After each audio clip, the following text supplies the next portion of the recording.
আমাদের যে যারা আগুন মানে নিবারণের ক্ষেত্রে যারা বা নিয়ন্ত্রণ আনার ক্ষেত্রে যারা ভূমিকা রাখছে, আমরা তাদের কাছ থেকে আমরা সাধ্যমাত্র ওনারা নিয়ন্ত্রণ আনার জন্য চেষ্টাটা করেন।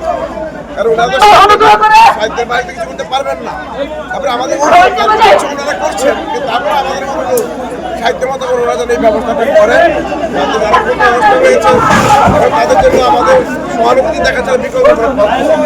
এই মুহূর্তে আমাদের চিন্তাটা হলো যারা এখানে বসবাস করেন তার আশেপাশে যারা আছে, এমন হতে পারে যে তাদের কাপড় চোপড় নাই, এমন হতে পারে তাদের খাদ্যের ব্যবস্থা নাই।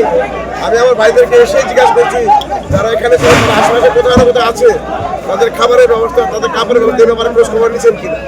আমি আমার ভাইদের আপনাদের মাধ্যমে এবং আমাদের এই অঞ্চলে যারা আমরা আছি সকলকে অনুরোধ করবো, আসলে যারা এখানে বসবাস করতেন তাদের নিরাপত্তার এবং থাকার ব্যবস্থা হওয়া দরকার। পাশাপাশি যারা আমাদের নিরাপদ মানে অগ্নি নিরাপদ মানে কি বলে এটাকে বিমানের ক্ষেত্রে যারা ভূমিকা রাখছেন তারাও কষ্ট করছেন, তাদের ব্যাপারে খোঁজখবর রাখা দরকার। তাদের খাবার দেওয়া, কারণ তাদের শরীরের শক্তি থাকলে না, এনার্জি থাকলে না তারা ওই বিমানের কাজে ভূমিকা রাখবে। তাদের ব্যাপারটা খুব জরুরিভাবে দেখা দরকার। তাদের ব্যাপারে দেখা তাদের পাশের জুস মুক্ত যেগুলি দেওয়া দরকার, যাতে তাৎক্ষণিক খেয়ে নিতে পারে, যাতে এই ভূমিকা রাখতে পারে, এটা আপনাদের করা দরকার। তারপর আল্লাহ দয়া অনুগ্রহ করে নিয়ন্ত্রণ এসে যায়, তাহলে কারা কি ক্ষতিগ্রস্ত হইলো এটা যদিও রাষ্ট্রের কাজ, কিন্তু আমরা এই সমাজের মানুষের আমাদের দায়বদ্ধতা আছে। আমরা আমার ভাইদের অনুরোধ করবো। আর যারা অনেকে মালিকও আমাদের সাথে আছে, দেখলাম যারা এখানে মালিক, আমাদের কিছু মালিক ভাইদের সাথেও দেখা হচ্ছে, বলছি যে আপনারা আল্লাহর কাছে ছেড়ে দেন।